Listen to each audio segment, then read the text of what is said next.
മച്ചാനെ അറിഞ്ഞാ ഇൻസ്റ്റയുടെ മറ്റേ എഡിറ്റിംഗ് ആപ്പില്ലേ അത് വന്നു സൂപ്പർ സാധനം. ഏത് എഡിറ്റിംഗ് ആപ്പ്? എഡിറ്റ്സ് ഇൻസ്റ്റയുടെ അത് വന്നു. എത്ര ട്രാൻസാക്ഷൻ ഒക്കെ അറിയോ? അതിനെ എനക്ക് ഇത് ഉപയോഗിക്കാനൊന്നും അറിയൊന്നുമില്ല. എടാ നീ ഇങ്ങോട്ട് നോക്കി, ഇത് ഭയങ്കര സിമ്പിൾ സാധനം. ഇങ്ങോട്ട് നോക്ക്.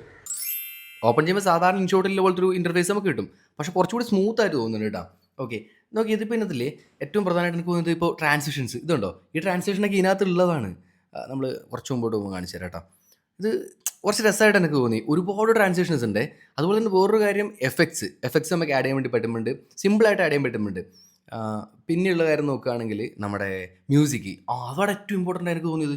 മ്യൂസിക് ഇല്ലേ, സാധാരണ നമ്മൾ ഇൻസ്റ്റയ്ക്ക് വേണ്ടി വീഡിയോ എഡിറ്റ് ചെയ്യുന്ന സമയത്ത് നമ്മൾ മ്യൂസിക് എന്ത് ചെയ്യും, അവിടെ പോയിട്ട് ആഡ് ഓഡിയോ കൊടുക്കണം. പക്ഷേ ഇതിനകത്ത് ഇൻസ്റ്റയിൽ നമ്മൾ സേവ് ചെയ്ത സോങ്സും ട്രെൻഡിങ് സോങ്സും എല്ലാം ഇവിടുന്ന് കിട്ടുകയും ചെയ്യും.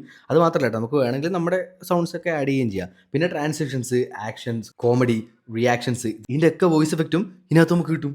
പിന്നെ ഏറ്റവും ഇമ്പോർട്ടൻ്റ് ആയിട്ട് തോന്നി വേറൊരു കാര്യം എന്താണെന്നറിയോ, നമ്മുടെ ഇൻസ്റ്റയുടെ ഇൻസൈറ്റ്സ് ഒക്കെ ഉണ്ടല്ലോ, അത് നമുക്കിവിടെ കാണാൻ വേണ്ടി പറ്റും. എത്ര വ്യൂസ് ഉണ്ട്, ലൈക്സ് ഉണ്ട്, ന്യൂ ഫോളോവേഴ്സ്, ഈ ഡീറ്റെയിൽസ് മൊത്തം നമുക്കിവിടെ കാണാൻ പറ്റും. പൊളിയല്ലേ? ഞാനും വിചാരിച്ചുകൊണ്ടിരുന്നത് ഭയങ്കര ആന ചെയ്യാൻ ഒട്ടകം ആണെന്നൊക്കെ വിചാരിച്ചുകൊണ്ടിരുന്നത്. കാര്യം ടഫായിരിക്കും എഡിറ്റ് ചെയ്യാൻ. പക്ഷേ സിമ്പിൾ സൂപ്പർ ആയിട്ടുള്ള എഡിറ്റ് ചെയ്യാൻ വേണ്ടിയിട്ട് വരുന്ന ഒരു ഹിഡൻ ആപ്പായിട്ടാണ് എഡിറ്റ്സ് എനിക്ക് തോന്നി കേട്ടോ. സോ എന്തായാലും നിങ്ങളുടെ ഫ്രണ്ട്സിന് കൂടി ഒരു വീഡിയോ ഷെയർ ചെയ്ത് കൊടുക്കാൻ മറക്കണ്ട. Stay tuned.